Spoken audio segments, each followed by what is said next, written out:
बिस्मिल्लाहिर्रहमानिर्रहीम। अस्सलाम वालेकुम नाज़रीन, प्रोग्राम आप देख रहे हैं 7 से 8 सना हाशमी के साथ। मुझे उम्मीद है कि आप तमाम लोग खैरियत से होंगे। तल्ख ज़मीनी हक़ाइक़ हैं, महंगाई जो है वो बढ़ती ही जा रही है, लेकिन सियासी मंजरनामे पर भी तब्दीलियों की बातें हम सुन रहे हैं। कुछ लोग ये कह रहे हैं कि डील हो रही है, कुछ कह रहे हैं डील ही नहीं हो रही है। जो 27 दिसंबर की बिलावल भुट्टो ज़रदारी साहब ने मोहतरमा बेनज़ीर भुट्टो साहिबा की जो बरसी थी उसके मौके पर कहा कि हमारी डील जो है वो शोहदा के साथ है, लेकिन कुछ आवाज़ें हमने ये भी सुनी है कि जैसे मैंने पिछले दिनों भी शायद बात की थी कि मियां नवाज शरीफ साहब की आमद की बातें हो रही हैं। सियासी मंजरनामे में क्या तब्दीलियां आ सकती हैं? सियासत खुद इमरान खान साहब के लिए लोग कह रहे हैं कि शायद ये साल मुश्किल होगा, अगला साल उससे ज़्यादा मुश्किल होगा, लेकिन हुक्मरान जमात के वजीर आज दिन तक भी हमें ये कहते हुए दिखाई दिए हैं कि सब बेहतर हो जाएगा, अगले 2 से 3 माह के अंदर अंदर महंगाई को भी हम कंट्रोल कर लेंगे। लेकिन IMF से की गई जो शराइत हैं और जो बढ़ता हुआ अफरात ज़र है, अनकंट्रोल्ड डॉलर है और बड़ी तेज़ी से बढ़ती हुई जो कीमतें हैं वो यकीनन लोगों को तशवीश में मुब्तला कर रही हैं। आज मैंने 2 अहम शख्सियात को ज़हमत दी है जिनसे आज हम तज्जिया लेंगे, बिलखुसूस मईशत के मामलात पर और पाकिस्तान की सियासी मंजरनामे पर भी। सबसे पहले ज़रा ज़हमत देते हैं हसन निसार साहब को, सीनियर कार हैं, इंपॉर्टेंट शख्सियत हैं, लेटर ऑन मुझे ज्वाइन करेंगे। डॉक्टर अशफाक हसन माहिर मईशत हैं, आप उनसे भी ज़रा बात करेंगे, लेकिन ज़रा हसन निसार साहब से गुफ्तगू का आगाज़ कर लेते हैं। हसन निसार साहब अस्सलाम वालेकुम, सबसे पहले बहुत बहुत शुक्रिया वक्त देने के लिए। वालेकुम अस्सलाम, आपकी बहुत मेहरबानी। और थैंक यू हसन साहब। हसन सर, मैं ये पूछना चाह रही थी कि पिछले दिनों मैंने आपका कॉलम देखा था, शायद 1 दिन 2 दिन पहले का, जिसमें आपने कहा था कि जो पोप ने कहा कि आपको ज़िंदगी में सॉरी, प्लीज़ और थैंक यू कहना चाहिए। तो आप नहीं समझते कि हुकूमतों और हुक्मरानों के पास ये वक्त आ गया है कि वो आवाम से कहें sorry, please and thank you, यानी हम जा रहे हैं? खूबसूरत बात की है। आज का कॉलम नहीं है, 1-2 दिन पहले का है, लेकिन एक बात मैं आपको बताऊं, if you don't mean it then it means nothing. Okay, ये सरतापा झूठ की, ये सिर्फ हुक्मरान नहीं, इंटायर आपकी जो पॉलिटिकल एलीट है, सारे के सारे सियासतदान ये झूठे हैं। इनका सॉरी भी झूठा होगा, इनका थैंक यू भी झूठा होगा। तीसरा आपने क्या बोला? Thank you, please and sorry. जो बोलेंगे झूठ बोलेंगे, इसलिए इनका एक्सक्यूज मी और सॉरी और thank you they are meaningless. Okay, चले, मैं आपके कॉलम के तनाजुर में ये बात पूछ रही थी, लेकिन सर अब आवाज़ें कह लें सच्ची हैं, झूठी हैं, गलत हैं, सही हैं, आप मुझे बताएंगे। ये कहा जा रहा है कि सियासी कोई इनकलाब आ रहा है, पाकिस्तान में इनकलाब की सदाएं हैं। पिछले दिनों वज़ीर आज़म साहब ने भी कहा कि खामोश इनकलाब है। तो आपको पाकिस्तान के सियासी मंजरनामे में इनकलाब कहाँ दिखाई दे रहा है और कैसा इनकलाब दिखाई दे रहा है? आपने सियासी इनकलाब की बात की है, वो तो इस मुल्क के नसीब में नहीं है। 74 साल हो गए हैं। ये पंजाबी में एक एक्सप्रेशन है कि चक्कर काट के ना खोती फिर बोड़ दे थले, चक्कर काट के। दूसरी बात जो आपने साल की बात की है, ये वक्त बहता दरिया है, ये इंसानों ने बांट की हुई है, ये हमारी ईजाद है। ये साल है और ये लीप ईयर है और ये 24 घंटे का दिन रात है, कुछ भी नहीं है। बहता दरिया है वक्त, इसमें ना नया साल है ना आइंदा। ये अपनी कन्वीनियंस के लिए आप लोगों ने, इंसान ने घड़ा है ये सारा कुछ, उसकी अपनी वजूहात हैं। लेकिन when it comes to the fate of a nation, it doesn't mean anything। अच्छा, तारीखें आप इधर कैलेंडर पे और वो तब्दील करते हैं, उससे फर्क नहीं पड़ता जब तक आपके रवैये तब्दील नहीं होंगे। साल तब्दील होते रहें, क्या फर्क पड़ता है इससे? 74 साल तो साल तब्दील ही हुआ ना, 74 बार तब्दील हुआ। अयूब खान के ज़माने में भी लोग भूखे नंगे थे, चीनी का क्राइसिस आया, बहुत मामूली। अच्छा, उसके बाद हबीब जालब का कलाम है, 20 रुपये मन आटा, इस पर भी है सन्नाटा, सदर अयूब जिंदाबाद। What does that mean? कि उस वक्त 20 रुपए मन आटा भी अफोर्ड नहीं हो रहा था। हबीब जालिब जैसे बंदे ने मातम किया। उसके बाद आए जुल्फ़िकार अली भुट्टो साहब, उनका क्या है? रोटी कपड़ा मकान। इसका मतलब है इस मुल्क का बेसिक इशू क्या था उस वक्त? रोटी कपड़ा मकान। खाने को रोटी नहीं, रहने को जगह नहीं, पहनने को कपड़ा नहीं। वही सूरत हाल आ जाए। तो ये नया साल पुराना साल ये जो आप लोग करते हो ना, सारे ही करते हैं। तो ये हम वेस्ट के नक्काल हैं, जुगाली करते हैं हम ढीटों की तरह। जो बच्चा कैमरे के पीछे खड़ा है, इसने भी जीन्स पहनी हुई है, पता नहीं जॉगर पहने हुए हैं, सारा कुछ है। हमारा इनमें से किसी चीज़ के साथ कोई ताल्लुक नहीं। इनकलाब नहीं आता। लेकिन चूंकि कमज़ोर कौमें, मातड़ कौमें, उन्होंने नकल करनी होती है तरक्की याफ्ता दुनिया की, तो करते हो। अदरवाइज कौन सा नया साल भाई? पिछला साल भी नया नहीं था, उससे पिछला भी। भाई अयूब खान से लेके तो अब तक की मैं आपको मिसालें दे चुका हूँ। फिर दो नहीं, एक पाकिस्तान, फिर शराफत की सियासत। वो पाकिस्तान लुट के तुम खा गए, शराफत आपकी जो है वो रुकने में नहीं आती। सियासत आपकी शराफत की थी, मुल्क सारे का पट्टा बैठ गया। तो छोड़ें आप रोटी कपड़ा मकान और नया साल। हमारा कोई साल नया नहीं है और इनकलाब भी तक नया होता दिखाई भी नहीं दे रहा। अच्छा ठीक है, please proceed. Okay Hasan Nisar साहब, ठीक है, जब आप बात ले ही आए यहाँ तक कि कुछ बेहतर नहीं हो रहा, लेकिन इमरान खान साहब जो हैं, आपको लगता है कि उनके जितने खैरख्वाह हैं और रहे हैं उनमें आपका भी शुमार होता है, जाहिर है, वो मैं आखिर में आपसे सवाल करूंगी। लेकिन इस वक्त आपको क्या लगता है कि इमरान खान साहब जो हैं उनके पास क्या रास्ता है? क्योंकि उनके वजीर कह रहे हैं कि हम महंगाई कंट्रोल करना चाहते हैं और हो रही है, लेकिन ज़मीनी हकायक तो इसके बिल्कुल बरक्स हैं। सर आप मुझसे बेहतर जानते हैं, तो इमरान खान साहब के लिए क्या कहेंगे? कोई कुछ समझ आ रहा है आपको उनकी लाइन लेंथ? देखो, एक शेर सुनो, आप समझ में ना आए तो पूछ लेना, इरशाद। एक्सप्लेन भी थोड़ा चाहोगे तो मैं कर दूंगा। ठीक है।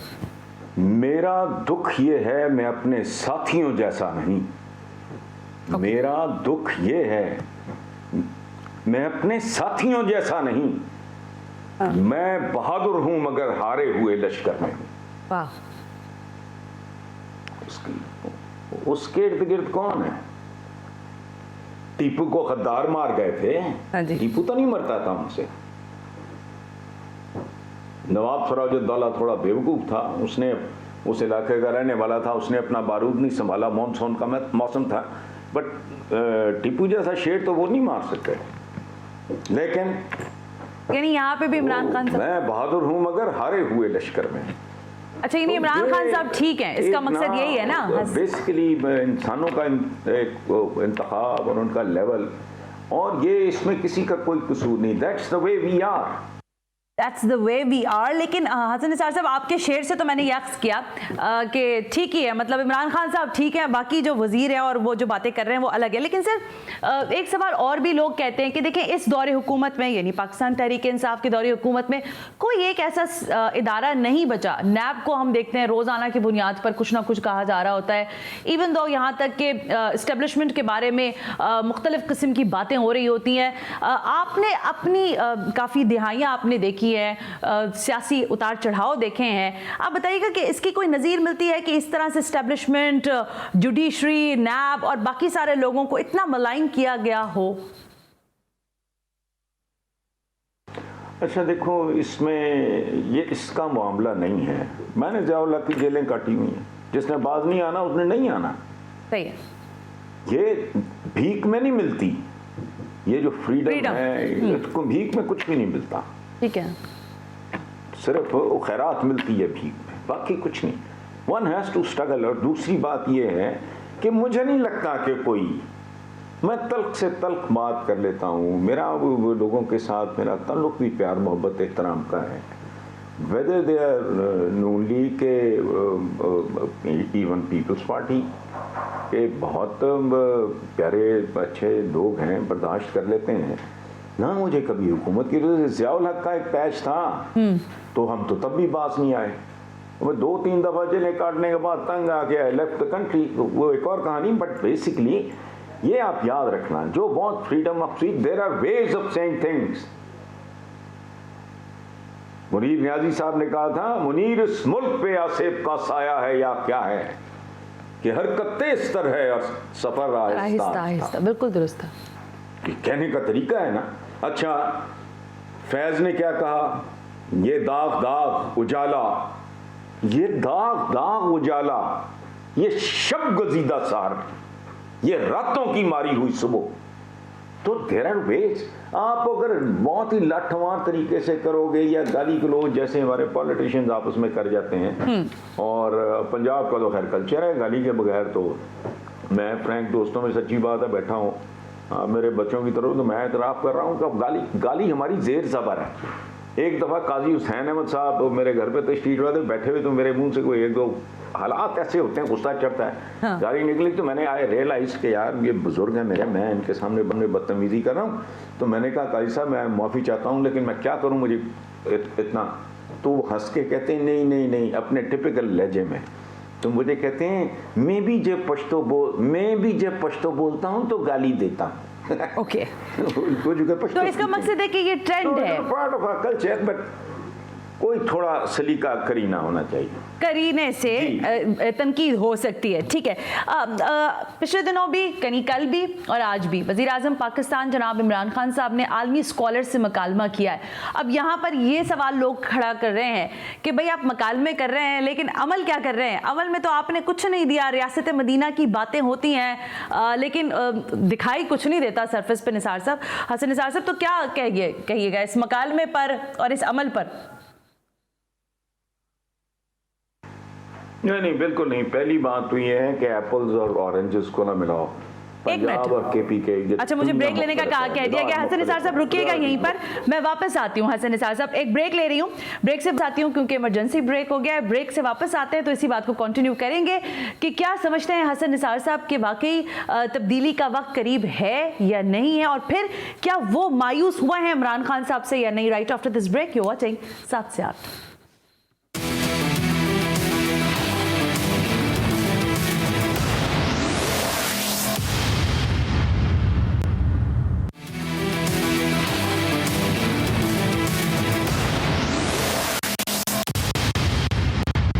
Welcome back. हम ब्रेक पर थे और हसन निसार साहब ब्रेक पे कह रहे हैं कि ज़रा कुछ रैपिडली अगर हम बात कर लें। हसन निसार साहब, अगर रैपिडली मैं बात करूं तो लोग कह रहे हैं केपीके के इलेक्शन के बाद इमरान खान साहब जो हैं वो डर गए हैं और पंजाब में उन्होंने डेरे डाल लिए हैं। आपको लगता है पंजाब और केपीके के इलेक्शन के बाद के रिजल्ट के बाद पंजाब में सरप्राइज नहीं होना चाहती पाकिस्तान तहरीक इंसाफ? पंजाब और केपीके ये दुनिया मुख्तलिफ है, मिजाज मुख्तलिफ हैं, प्रायोरिटीज मुख्तलिफ हैं, बिल्कुल नहीं। इन दोनों का आपस में कोई कंपैरिजन, हालांकि मैं पंजाबी हूँ, हमारा उनसे क्या मुकाबला, एक बात। दूसरी बात आपने की इमरान डर गया, वो डरने वाली नस्ल है ही नहीं। अच्छा। उसके अंदर अल्लाह पाक ने ये पुर्जा रखा ही नहीं। ओके। या जो कोई उसको असेंबल कर रहा था उसने डर वाला पुर्जा डालना भूल गया। अच्छा, डरते नहीं है वो। ही इज अ फाइटर, कोई शक ही नहीं है। ठीक है। अच्छा, केपीके के पीछे लातादाद फैक्टर्स हैं। इस तरह के प्रोग्रामों में इस तरह का तजिया मुमकिन नहीं होता। वो चूंकि छप भी चुके हैं, लोग कह भी चुके हैं, मैं कौन सी नई बात करूंगा। टॉप फैक्टर, पीपल्स पार्टी, अब भी पीटीआई को सबसे ज्यादा मिला है। हाँ, ये भी बात है। फजलुर रहमान साहब को ठुमका लगाएं तो बात समझ में आती है। नून लीग कैट वॉक करती फिर रही है। ये नून लीग की कैट वॉक मुझे समझ नहीं आई।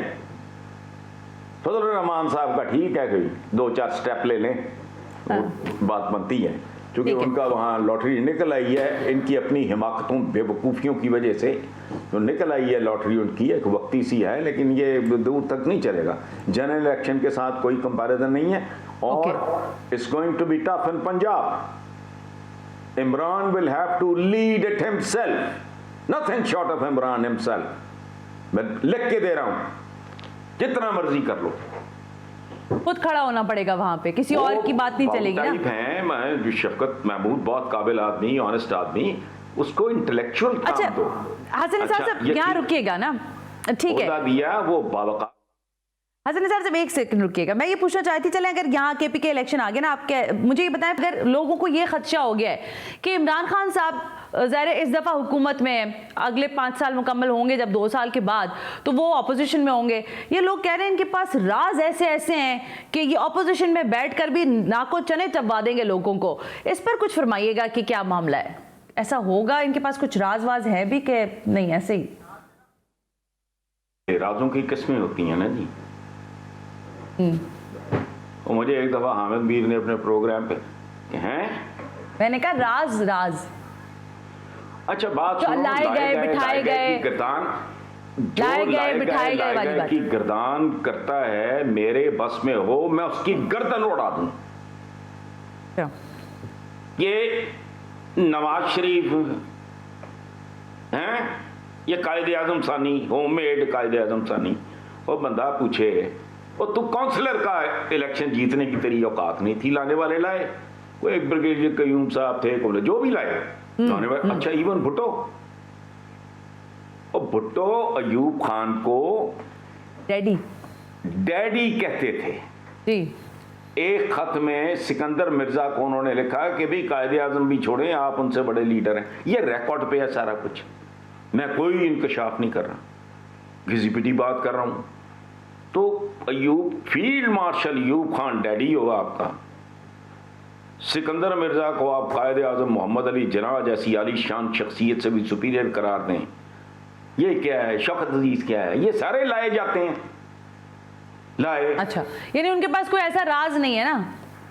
मुझे बताएं ना, जमाली साहब भी आए थे कि लाए गए थे? सर बहुत लंबी फहरिस्त है लाने वाले। घुस नहीं सकता वो आदमी, सही है। वो ओके, एक गली में इलेक्शन नहीं जीत सकता। अच्छा ठीक है हसन निसार साहब, चलें लुक फॉरवर्ड करते हैं ना। सर अब ये बताएं, आईएमएफ के पास गलती थी नहीं है हुकूमत की, या आपको लगता है हुकूमत में कुछ अच्छा हो रहा है, या सब कुछ अच्छा हो रहा है, या सब बुरा हो रहा है? आपके नजरिए में आपकी सियासी जो तज्जिया है वो क्या कहता है इस मामले पर? ना सब अच्छा है ना सब बुरा है। अच्छा, देखो, ना सब अच्छा है ना सब बुरा है, इंडिकेटर्स ठीक हैं, डायरेक्शन ठीक है। ठीक है, उसमें उन्होंने जहालत की है, असद उमर टाइम ज़ाया कर गया, फलाना बढ़ के मार दी, आए आपके पास नहीं है, क्यों नहीं जाओगे भाई? एक दाएंग आदमी, एक गैर मुसलमान डॉक्टर के पास भी जाएगा, क्यों नहीं जाएगा? दूसरी बात, जिन अफराद के अंदर सेल्फ कंट्रोल नहीं होता, जिन अक़वाम के अंदर सेल्फ कंट्रोल नहीं होता, उनको और कौमें कंट्रोल करती हैं और डिक्टेट करती हैं। ये कहां लिखा है? लीडर तुम्हारे डाकू हों, बनारसी ठग हों, लुटेरे हों।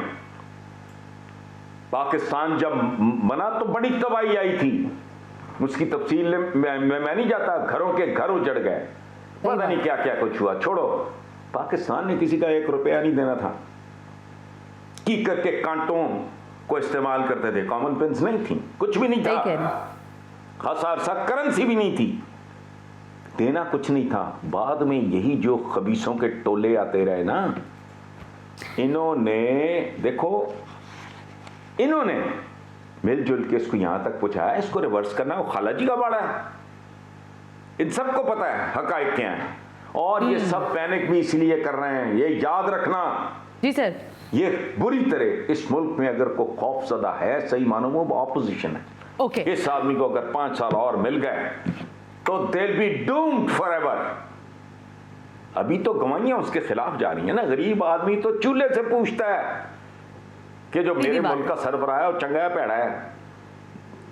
गरीब आदमी मैदे से सोचता है, दिमाग से नहीं। तो अभी इतने डेंट ये डाल गए, इतने छुरे मार गए इस मुल्क की इकोनॉमी को, उस ज़िबा हो चुकी इकोनॉमी है, इसको नए सिरे से जिंदा करने, इस्तवार करने की बात है। ठीक है हसन निसार साहब, मैंने अभी इब्तिदा में शायद कहा, आपने सुना भी होगा कि बिलावल साहब ने घड़ी खुदा के अंदर जाहिर है 27 दिसंबर को कहा कि हमारी डील जो है वो शौदा के कब्रिस्तान के साथ है। उसके बाद वजीर आजम जाहिर की बात आई तो आसिफ अली जरदारी साहब ने कहा कि बिलावल जो है वो गरीबों के साथ खड़ा हुआ आपको नजर आएगा बहैसियत वजीर आजम। तो आप क्या देखते हैं इस पीपल्स पार्टी के मामलात में? मुझे देखो, किसी डिसिप्लिन मुल्क के बारे में जहाँ आइन कानून और ये और वो और लिटरेसी रेट बेहतर हो, I be able to predict a few things. स्कैंडिनेवियंस के बारे में, हालांकि मैं कौन सा कुछ वहाँ रहता रहा हूँ, गया जरूर, I can predict even US के बारे में बंदा को, इसका तो सिर पैर ही कोई नहीं, यहाँ तो anything can happen any time. Bhutto साहब जो भी थे कातिल नहीं थे, मुझे भी पता है, आपको भी पता है। थप्पड़ नहीं मारता कोई मुंह पे, जुर्रत नहीं किसी की अदालत में उस केस का हवाला देने की।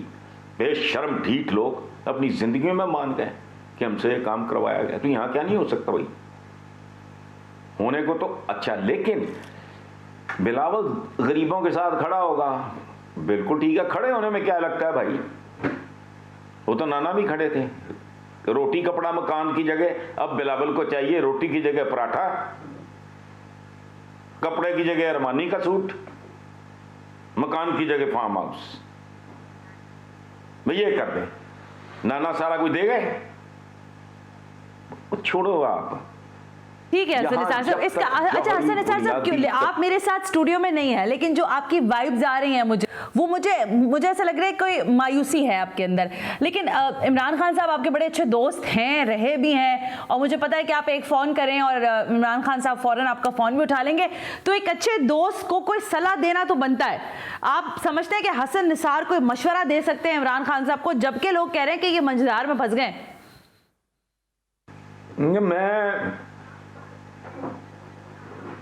मैं बहुत महंगे तरीन लोगों में शामिल हूँ, तो मैं मुफ्त मशवरे नहीं देता। अच्छा, वो तो मैंने कभी औलाद को नहीं दिया है। जिसका दिल करता है बात कर ले। इनके 2-3 बहुत सीनियर लोगों ने और बहुत प्यारे लोगों ने मुझे कहा, मैंने कहा यार नहीं, मैं अपने घर में नहीं जाता, बेसमेंट बैठा रहता हूँ। मेरे कई दिन, मैं 15-15, 20-20 दिन, महीना कोई मशवरा नहीं है इमरान खान साहब। क्या जाना हूँ, मैं तो अपने घर के अंदर नहीं जाता भाई, बगैर बुलाए घर नहीं जाते, तो मशवरा ठीक है। हसन निसार साहब, मेरे पास वक्त बहुत कम है, लेकिन थैंक यू आज के लिए सर, बहुत शुक्रिया अगेन, आपने अपना कीमती वक्त मुझे दिया। और कुछ चीज़ें थी मेरे जहन में, कुछ सवालात थे पाकिस्तान की सियासत पर, तो उस पर आपका तबसरा। बहुत बहुत शुक्रिया। एक ब्रेक ले रहे हैं, ब्रेक से वापस आते हैं। तो पाकिस्तान की मईशत के लिए आज भी रज़ाक दाऊद साहब ने कहा कि दरामदाद हमारी अच्छी हो गई है, हम बेहतर तरीके से इस वक्त लुक फॉरवर्ड कर रहे हैं मईशत को। आज फवाद चौधरी साहब ने भी कहा कि कोई अगर तरक्की नहीं कर रहा तो सिंध तरक्की नहीं कर रहा। तो इस मामले पर डॉक्टर अशफाक हसन साहब से जरा बात करेंगे right after this break. You watching 7 से 8।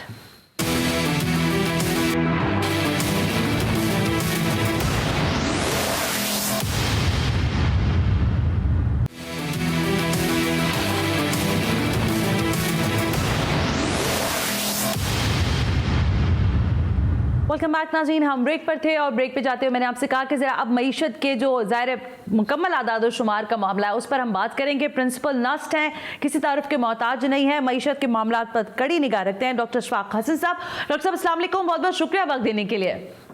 Thank you for having me. Thank you very much. Doctor साहब फरमाइएगा कि ज़ाहिर मिनी बजट की बड़ी बातें हो रही हैं, अब मामला यहाँ तक पहुँच गया है कि वजीर खजाना ये कह रहे हैं सिर्फ 2 अरब रुपए का बोझ है, तो ये बोझ तो अवाम पाकिस्तान आराम से उठा सकती है। बात हकीकत यही है जो वजीर खजाना बता रहे हैं। मैं थोड़ा सा बैकग्राउंड आपको दे दूं कि जब भी IMF के साथ मुज़ाकरात हमारे हो रहे थे तो कुछ प्रायर कंडीशंस उन्होंने इम्प्लीमेंट कर दी थी कि जब तक आप ये नहीं करेंगे तो आपका केस हम बोर्ड में 12 जनवरी में जो बोर्ड का इजलास होगा उसमें हम लेके नहीं जाएंगे जब तक आप ये पूरा ना करें आप। ठीक है। तो जब मुज़ाकरात हुए तो उन्होंने कहा कि आपको 700 बिलियन के जो टैक्स एग्जम्पशन है वो उसको विड्रॉ करने होंगे। 700 बिलियन, 700 अरब के।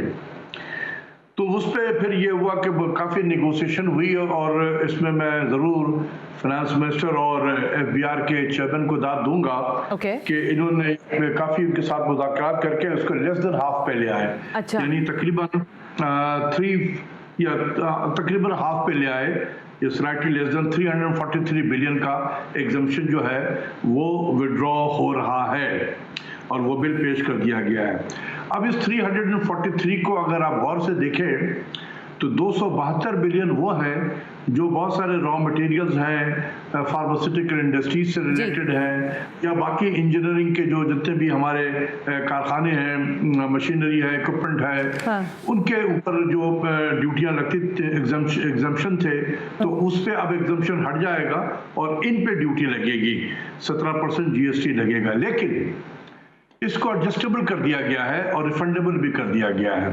कि अगर फर्स्ट कर दे कि मेरा एक फार्मास्यूटिकल इंडस्ट्री है और उसमें मेरे रॉ मटेरियल्स वगैरह जो लगते हैं और उसमें मैं 100 रुपया मेरा टैक्स बनता है जो मैं नहीं दे रहा था पहले, अब मैं 100 रुपया वो टैक्स दूंगा। लेकिन जैसे ही मेरा प्रोडक्शन बंद हो जाएगा तो मैं ये 100 रुपया रिफंड के लिए अप्लाई कर दूंगा और मुझे 1 हफ्ते के अंदर मिल जाएगा। अगर ये भी ना मैं करूं तो मेरा अगर फर्ज करने के 300 रुपए के टैक्स की लायबिलिटी बन रही है तो मैं ये 100 रुपए एडजस्ट करके उनको 200 दे दूंगा टैक्स अपना, तो ये एडजस्टेबल भी है। तो ये पास ऑन नहीं होना चाहिए। और जो बाकी बच गया 71 बिलियन, उसमें से 2 बिलियन ऐसे हैं जो आम आदमी के इस्तेमाल के कॉमन मैन जिसको कह सकते हैं कि उस पर 2 बिलियन के असरात होंगे। इसमें बहुत सारे ऐसे आइटम हैं जैसे फूड से रिलेटेड आपके गंदम है, आटा है, चावल है, वेजिटेबल्स हैं, फ्रूट्स हैं, दालें हैं, बहुत सारे फ्रेश पोल्ट्री है, मीट है, मिल्क है, फैट मिल्क है, शुगर केन है, बीट है, यानी जो चीज़ें इस किस्म के खाने पीने की चीज़ें हैं उस पर वो अभी भी एग्जम्प्ट होंगे, उस पर टैक्स नहीं लग रहा है। इसी तरीके से किताबों से रिलेटेड एजुकेशनल बुक्स हैं या स्टेशनरी है, इम्पोर्टेड पार्ट्स हैं कंप्यूटर के या लैपटॉप के, और इम्पोर्टेड प्लांट्स हैं, मशीनरी हैं जो स्पेशल इकोनॉमिक जोन में लगेंगे वो कारखाने, तो वो एग्जम्प्ट अभी भी रहेंगे। तो इसलिए जो इसको मैं एक तरीके से कहूँगा कि ये बेस की ब्रॉडनिंग की गई है मिनी बजट के सिलसिले में, ना कि इसमें से कोई रेवेन्यू निकालने की कोशिश की गई है। Fair enough. लेकिन डॉक्टर साहब, ज़ाहिर शोर तो ऑपोजिशन भी कर रही है। कल आपने देखा होगा पाकिस्तान पीपल्स पार्टी वाले भी यही कह रहे हैं, मुस्लिम लीग नवाज वाले भी, और फिर अवाम में अगर आप जाएं तो वो कह रहे हैं अफराते ज़र जो है वो बढ़ता ही जा रहा है और इससे ज़ाहिर है बराह रास्त अवाम जो है वो इफेक्ट हो रही है। लेकिन इस सवाल के साथ क्या अफराते ज़र का जो मामला है इसको कैसे कंट्रोल किया जा सकता है, इसका क्या सोल्यूशन हो सकता है? एंड प्लस ये कि स्टेट बैंक की जो खुद मुख्तारी का मामला है वो कह रहे हैं कि भाई आपने स्टेट बैंक को जो है वो गिरवी रख दिया है, इसलिए आप उसको खुद मुख्तार बना रहे हैं। आपकी दानिश में ये मामला क्या है दोनों जानिब? जी, 2 आप सवाल हैं। एक तो पहले जरा मैं आपके इस मिनी बजट को कर लूँ। आपका जो सवाल था कि महंगाई है, जी बिल्कुल, इस पर कोई शक नहीं है। महंगाई अभी भी आप देखें कि नवंबर के महीने में 11% से ज़्यादा इन्फ्लेशन था, आज 12% से ज़्यादा ऊपर हो गया है। और मेरा अपना ख्याल है कि जो मैंने थोड़ी बहुत कैलकुलेशन की है, ये जब जनवरी का महीना आएगा तो उसमें ये और भी इन्फ्लेशन को 13% के करीब होगा। 13% अभी, यानी अभी स्टार्ट में हम खड़े हैं डॉक्टर साहब, तो अभी 12 पर है और 13 तक पहुंच जाएगा, हो जाएगा। इसकी वजह यह है कि ये महीने भी 13 ही का होता। अच्छा। ये 13% होता करीब करीब, क्योंकि हमने पिछले 15 दिसंबर को हमने पेट्रोल की कीमत 5 रुपए कम की थी। जी जी जी जी जी जी तो इसलिए उसका वो डिप जो आया है, ये 13 नहीं हुआ, ये 12.3% पे जो आया है वो उसकी वजह से आया है, क्योंकि वो 15 तारीख को हुआ था। और ये जब हम CPI बास्केट अपना जब ये कर रहे होते हैं तो हर महीने के 15 तारीख का हम नंबर लेते हैं। तो अब जो हमने इस महीने जो अब होगा तो इसमें कुछ 4 रुपये हमने ज़्यादा जनवरी में डाल दिया है। पेट्रोल की कीमतें बढ़ी हैं 4 रुपया, तो इसका भी इम्पैक्ट आएगा। तो ये कोई फिर 13 के करीब आ जाएगा। तो ये मेरा अपना ख्याल है कि जनवरी का महीना पीक महीना होगा इन्फ्लेशन के लिहाज से। उसके बाद से शायद ये कम होना शुरू हो जाए, शायद, मैं कह रहा हूँ। जहां तक तो ये कहने का मतलब ये है कि इन्फ्लेशन तो हमारे यहाँ पिछले 3 साल से है ये। तो जहां तक मिनी बजट का ताल्लुक है, इस मिनी बजट के आने से कोई महंगाई का तूफान जो है मैं नहीं देखता हूं। लेकिन क्योंकि महंगाई का तूफान तो पिछले 3 साल रहा है, तो वो रहेगा। जैसे मैंने कहा कि जनवरी तक ये पीक पे पहुंचेगा ये। लेकिन सर फिर ये मैंने वो जरा स्टेट बैंक वाले मामले पर भी तो जरा कुछ फरमाइएगा, फिर मैं आगे चलती हूँ। जी देखिए, स्टेट बैंक का जो है मैंने बहुत इसकी मुखालफत की थी, आप सबको पता होगा। तो मैं उस बिल की मुखालफत कर रहा था, वो उस स्टेट बैंक के एक्ट की मुखालफत कर रहा था जो हफीज शेख साहब ने बड़ी चालाकी के साथ कैबिनेट से पास करवाया था मार्च के महीने में। ओके। बदयानती से कराया था उन्होंने, क्योंकि वो ऐसा टाइम था कि पूरी कैबिनेट इंक्लूडिंग प्राइम मिनिस्टर वो सेनेट के इलेक्शन में फंसे हुए थे। और वो सेनेट के इलेक्शन से 1-2 दिन पहले वो कैबिनेट पे ले आया, 5 मिनट में कैबिनेट से अप्रूव करा के बस वो सारे जो बिल थे वो वापस भी ले लिए उसी वक्त। तो जब बाद में पता चला तो हाहाकार मचा, तो फिर प्राइम मिनिस्टर को एहसास हुआ कि हफीज शेख ने मिसगाइड किया है, न सिर्फ मुझे बल्कि पूरी कैबिनेट को, इसलिए आपने जो उनका अनसेरेमोनियल एग्जिट है वो उसी हवाले से फिर हुआ। ये जो बिल है इसमें कुछ तब्दीली कर दी गई है। ओके, इसमें कुछ तब्दीलियां जो मेरे नोटिस में आई हैं, बताइए।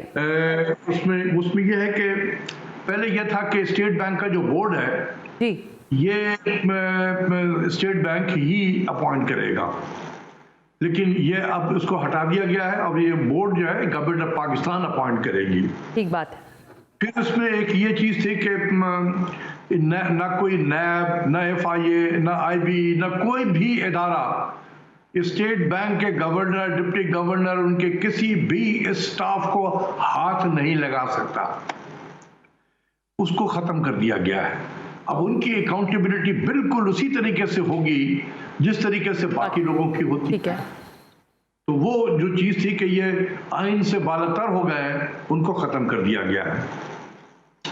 फिर यह है कि टर्म जो था वो 3 साल से बढ़ाकर 5 साल किया गया है, और यह है कि वो एक्सटेंडेबल भी हो सकता है अगर परफॉर्मेंस ठीक हो। हुकूमत ये समझती है कि परफॉर्मेंस ठीक है, एक टर्म और दिया जा सकता है, तो वो एक टर्म और मिल सकता है। लेकिन वो 3 साल से बढ़ाकर 5 साल किया गया है, लेकिन इसमें कोई ये नहीं है, इसमें कोई गारंटी नहीं है कि ये जो मौजूदा गवर्नर है इन्हीं को मिल जाएगा। ये कोई गारंटी नहीं है इसमें। ठीक है डॉक्टर साहब, अब ज़रा हम प्रेडिक्शन पे तो बात नहीं कर रहे, लेकिन मैं ये सवाल ज़रूर जानना चाहूंगी कि डॉलर जितनी तेज़ी से हमें 178 पे खड़ा हुआ नज़र आ रहा है, मतलब 178 पॉइंट में कुछ हो जाता है, 177 पॉइंट समथिंग हो जाता है, what do you think about कि ये जो डॉलर ज़रा अप एंड डाउन तो नहीं हो रहा, मुझे तो लग रहा है बड़ा सस्टेन करके 178 पे खड़ा हुआ है। ये एवेल्यूएशन करें, मुझे बताइए कि कितना हमें डैमेज पहुँचा सकती है ये चीज़, और पाकिस्तान की मईशत के सुधार के लिए डॉलर कंट्रोल करना कितना जरूरी होगा अभी? लेकिन सबसे पहली चीज ये है कि ये जो डॉलर जो हमारा 152 रुपया 30 पैसा 2 मई 2021 को था, वहां से ये गिरते गिरते गिरते 172 173 पे आया। ये IMF का ये प्रायर कंडीशन था। ये IMF ने हुकूमत पाकिस्तान से कहा कि आप अपने प्रोग्राम को, जो IMF का प्रोग्राम जो सस्पेंडेड है, इसकी बहाली के लिए जो आपके वजीर खजाना तशरीफ ला रहे हैं इस्लामाबाद में, तो आने से पहले ये एक्सचेंज रेट यहाँ पहुँच जाए। ओके, इसलिए आपने देखा धड़ाधड़ एक्सचेंज रेट गिरता गया, रोज 2-4 रुपया गिरते गिरते हमने 172-73 पे पहुंचाया। और आप देखें जाके कि अक्टूबर नवंबर में यही एक्सचेंज रेट था, क्योंकि अक्टूबर नवंबर में हमारे वजीर खजाना जो थे वो IMF में गए हुए थे। उसके बाद जो हुआ है 178, उसकी वजह यह है कि जब आपका एक्सचेंज रेट मुसलसल गिरावट का शिकार हो, तो आप अपने आप को एक्सपोर्टर तस्वर करें।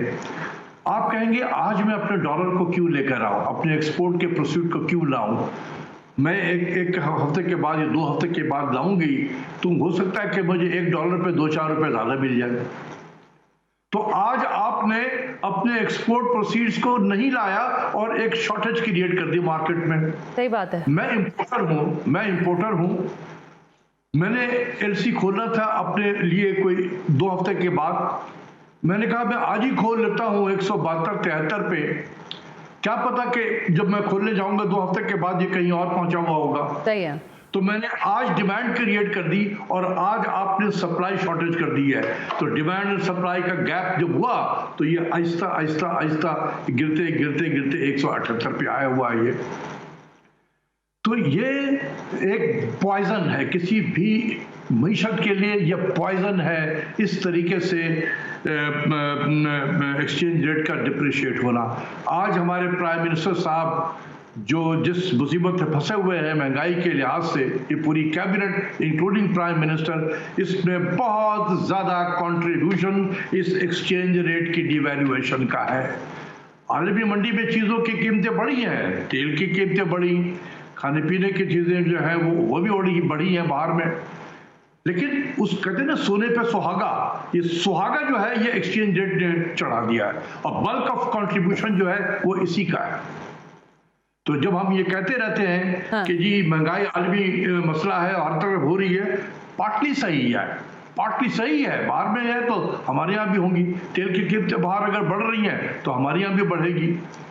लेकिन उसके ऊपर अगर डॉलर में डिप्रिशिएट हो जाए तो हर चीज की लैंडेड कॉस्ट जो है वो बढ़ जाएगी पाकिस्तान में, और इसलिए महंगाई होती है। ये बिल्कुल ठीक बात है। डॉक्टर साहब, मैं चाह तो ये रही थी कि आपसे ज़रा लंबी डिबेट हो, लेकिन इस वादे के साथ कि इंशाल्लाह अगले हफ्ते मैं आपको दोबारा ज़हमत दूंगी, और ये जो दायरा एक हफ्ता गुजरेगा तो हम कहीं 14-15 पे खड़े होंगे जनवरी की, तो हमें पता चल जाएगा कि इन्फ्लेशन कितनी तेज़ी से बढ़ रही है और डॉलर कहाँ रुक रहा है और कहाँ नहीं रुक रहा। बट थैंक यू, आज के लिए बहुत बहुत शुक्रिया डॉक्टर अशफाक हसन, ज़ाहिर प्रिंसिपल नास्ट हमारे साथ है, माहिर माशियात हैं। जो चीज़ें, जो इंडिकेटर्स उन्होंने बताए हैं वो अलार्मिंग है, बट लेट्स सी कि हुकूमत की पॉलिसीज में पाकिस्तान की मईशत में सुधार आएगा या नहीं, या ये रोना इसी तरह चलता रहेगा। आज के प्रोग्राम से सर हाशमी को इजाजत दीजिए। अल्लाह हाफिज।